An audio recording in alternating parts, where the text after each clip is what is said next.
I'm Sister Marilyn von Zuben. I belong to the Congregation de Notre-Dame, CND. I was born in Toronto, and I made my first vows in Montreal in 1955. Oh, I feel so privileged at this time in my life to have the time to volunteer. I thought maybe I could be helpful to people arriving in our country. I've been a stranger in other countries, but I have never been a refugee. There's a huge difference.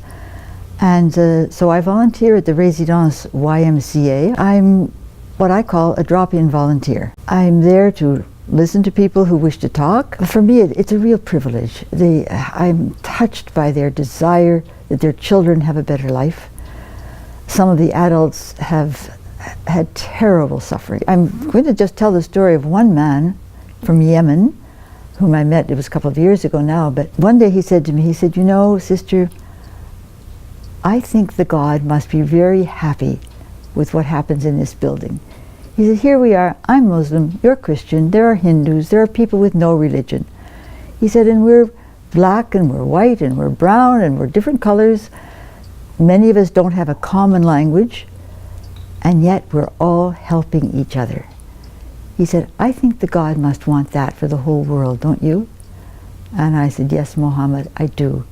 It would be so much in line with God's dream for humanity, I believe." The fact that I lived in Africa has been a great help.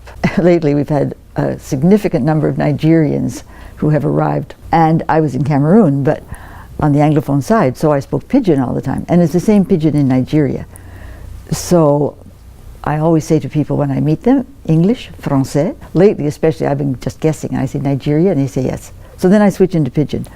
Well, you can't imagine the reaction. I mean, sometimes they just shout like, "Pidgin in Montreal," and then they call to somebody else, "This lady speaks our language."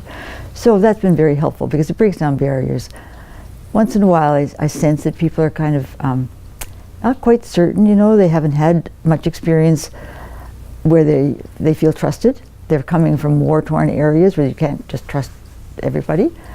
And that's been a great gift because I must admit I love being with people, and I think it helps them to feel less defensive maybe. Chez Doris is newer in my life, and this is a whole new world for me. It's a day shelter for women with difficulties. Some women are homeless, others are not. They're on welfare, they have enough money to pay for their little apartment but not to eat very well, so 2 meals a day are served. And again there, it's just been such a privilege to be trusted by them. Like, I didn't know if I'd be accepted. I don't look as if I've had a hard life, because I haven't had a hard life. And some of these women have been really, in French we say magané par la vie, you know, it shows in their faces, it shows in their posture that life has been very painful. We don't ask questions, but sometimes they spontaneously say something. And what has touched me so much is how they look out for each other. They help each other and they'll share what they have. So for me it's been a gift to even know these women, and I do believe in the ministry of encouragement. I let them know that I appreciate who they are and what they do. And so I always feel that I receive much more than I ever give.